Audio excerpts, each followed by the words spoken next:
You're going to watch this video and you're going to wonder to yourself, why wasn't this taught in school today?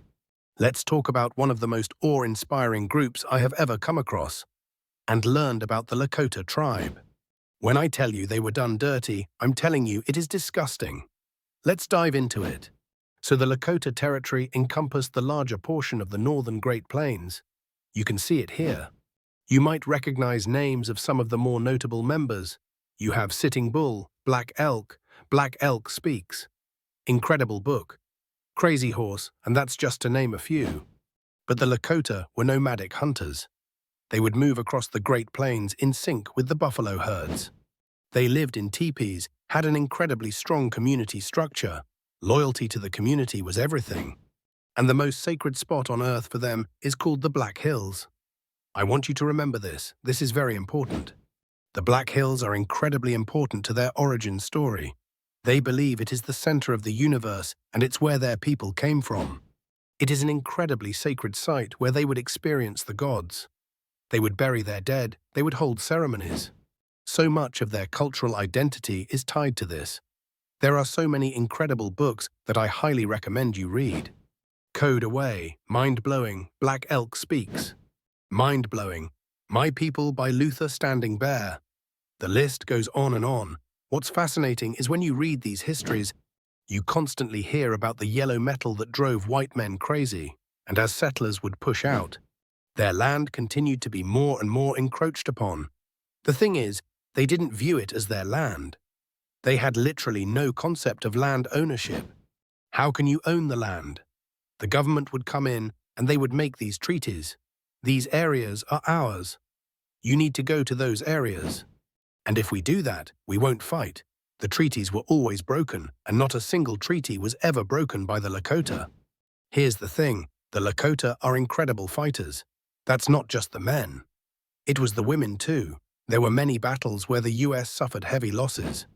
The government would get all the chiefs together. They would sign a new treaty.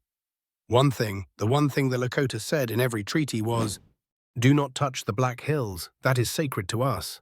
And the government's like, "Yeah, we won't touch the Black Hills, you can have it, it's yours." Oh, by the way, if you haven't heard of the Wounded Knee Massacre, 500 soldiers came upon the Lakota. It was about 350 men, women and children. Tensions were high at this time because there was a widespread movement called the Ghost Dance Movement. You can learn about it in Black Elk Speaks. It was a spiritual thing. Soldiers ordered the men to surrender their weapons. Scuffle broke out and soldiers started firing. They killed 90% of the men, women and children. The survivors said they have never seen grown men shoot women and children in the back as they were running away for safety. It would talk about how literally, even in war, there are lines you don't cross. And they never did.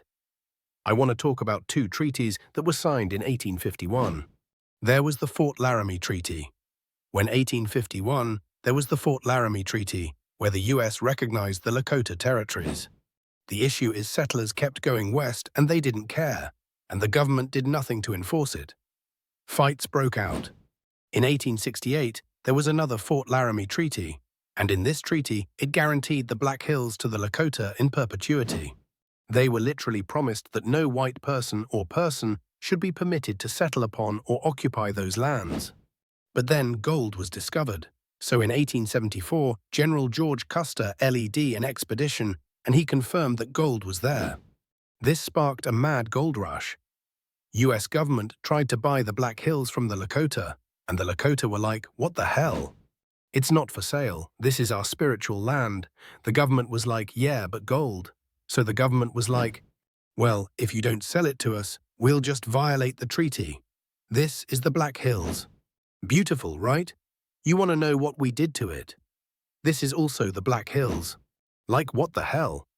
Bet you didn't know that about Mount Rushmore. Take the most sacred place. A place where people literally communicated with God. Beautiful area, literally designed by divinity.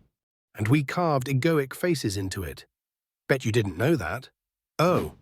By the way, 1980, the Supreme Court ruled that what happened to the Lakota was unjust. That land had been taken illegally, and so they were awarded financial compensation. Which they replied, "We don't want the money." Never wanted the money. We want that land. It's our sacred land.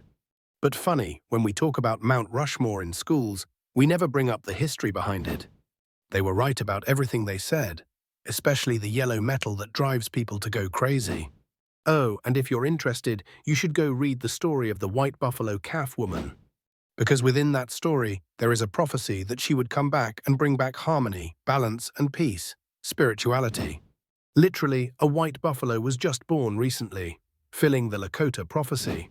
I am looking forward to her bringing back harmony, balance, peace, spirituality, 'cause we need it.